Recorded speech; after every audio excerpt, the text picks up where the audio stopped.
Welcome to the Kyber Lab, episode 47. This is the Finalizer with the TIE Echelon versus Executor. You can see in reinforcements they have the First Order Special Forces, TIE, Gauntlet, Evan Hawk, and Jedi Counselor's Starfighter. All the ones that really matter are the First Order Special Forces, TIE, and Ebon Hawk. The other two are interchangeable. The goal in this fight is 66 or higher banners. The gear limitations is your Hux, the Finalizer pilot, needs to have 60 mods and R6 or higher to make sure that he goes before the Relic 9 Executor with Piet. This is using a 7-star Echelon.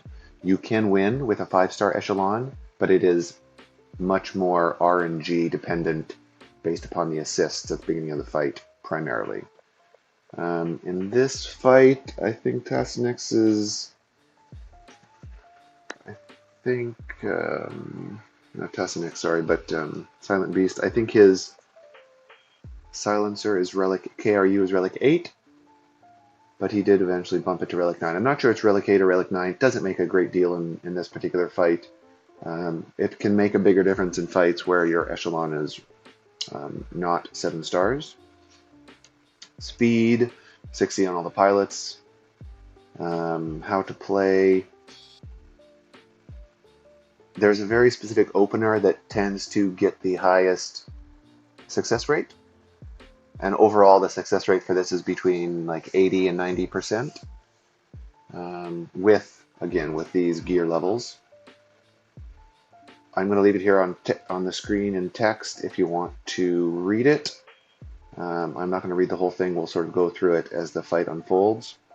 RNG-wise, if your relic levels are equal, you could still lose to bad RNG at the beginning of the fight with assists on your TIE Echelon. It's possible. If your TIE Echelon has like I think a 7, from what I've seen in my experience, again, there's not a huge amount of these, and in my own testing, I have a 7-star Echelon as well. A Relic 7-ish First Order Officer tends to reduce the losing to Executor to like 10-15%. But if he's Relic 5, like most people have him, or many people have him, it's a bit higher. Anyway, let's go ahead and see how the fight goes, and I'll talk through it. So again, First Order and Houndstooth, First Order Special Forces TIE and Houndstooth are the main, or not Houndstooth, I'm sorry, Ebon Hawk are the main important ones. So the opening here is generally always the same. You do a hunted on Houndstooth, so he can't gain turn meter. And this hit doesn't make a big difference. Helps a little bit against Razor Crest, but oftentimes Razor Crest can be the last one. So this is important. Don't pass turn meter. Use the strike team, which grants turn meter to everybody and gives them advantage. Strike team on the Kylo Ren's command shuttle. Here, mass assist on Razor Crest. Each time they crit, you're giving Echelon health and protection. So right here, when Razor Crest called the assist, if that was the Xanadu Blood and Xanadu Blood double tapped, and it's a high relic, Relic 8 or Relic 9 Xanadu Blood, you have a potential of dying when Xanadu Blood does his AoE and calls Razor Crest to assist. This is the main failure point for this match, regardless of gear levels, although I think a Relic, and here I think a Relic 7 or higher First Order Officer reduces that down to almost nothing. Here we have another option, another move potential. So you can either pass or use Strike Team again. I think in this move, I'm sorry, not pass. In this move, it is always Jamming Array for ability block. Now you do the special on Xanadu Blood. Here, the option is pass turn meter or use Strike Team. You should use Strike Team so that your Echelon gets rid of or will let timeout breach sooner. And we'll see why that's important earlier. And with the turn meter, Silencer would go, and Silencer would have advantage, just like with this move. So this I wouldn't do. This you would want to do your strike team instead of pass the turn. Here is where the main RNG comes into play, the special forces. Ability block and stun is what you're looking for, one of the two. If you don't have one of those two, it's very complicated. So didn't get the stun, got the ability block. That's the other point of RNG. You can still win, it just makes it a bit more complicated. You'll see why here. So comes in, and now you'll do the dispel. This is another point where it could become problematic if the speed on your Kyber Lab's command shuttle is not good enough to go. You're sometimes forced to hit Slave 1 with your silencer or with your TIE Echelon. However, and if that happens, he'll counterattack and could speed up the contract before Ebon Hawk comes in. But if your Kyber Lab command shuttle is fast enough, not an issue. By the way, the basic on TIE Echelon is will apply target lock if the target is hunted 100% of the time.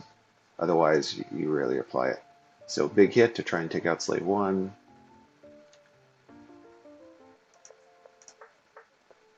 Calling in Finalizer to try and get a kill.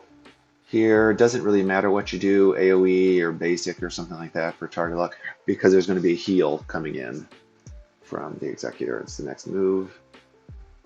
So everything's gone except hunted. Okay, using the TM to everybody move. This is really critical to get rid of breach from your TIE Echelon.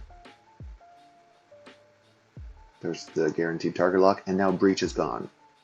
This is the second most critical part of the fight, to get rid of breach so you can take out Razor Crest. This is incredibly important. There's some RNG involved as well to make sure that other enemies are hit and not the Kyber Lab's command shuttle, so that you can ensure that his cooldowns are ready. Here you bring in Ebon Hawk, now you're protected from the contract. It is possible for the contract to happen before this reinforcement, depending on how your turn meter, which is right now just relic levels for pilots. But this is pretty repeatable. But if your Ebon Hawk doesn't come in before the IG-2000 comes in, almost always contract will be activated at that point. Here, I think it's again better to do the share with everybody move. He just swapped. Oh, he didn't. He did share with everybody. In this case, I would have target locked on Ebon Hawk, or on Houndstooth rather. 2 chances to take out Razor Crest. Easy peasy. Silencer is really getting ramped up. Again, go for the ability block, and look how much he hit for. What an awesome fight. Played very, very well. I only would have done 1 or 2 things a little bit differently, but it's possible that Silent Beast here also had, he was calculating turn meter better than I at the beginning of the fight when I was talking about the share instead of turn meter swap. Anyway, great fight.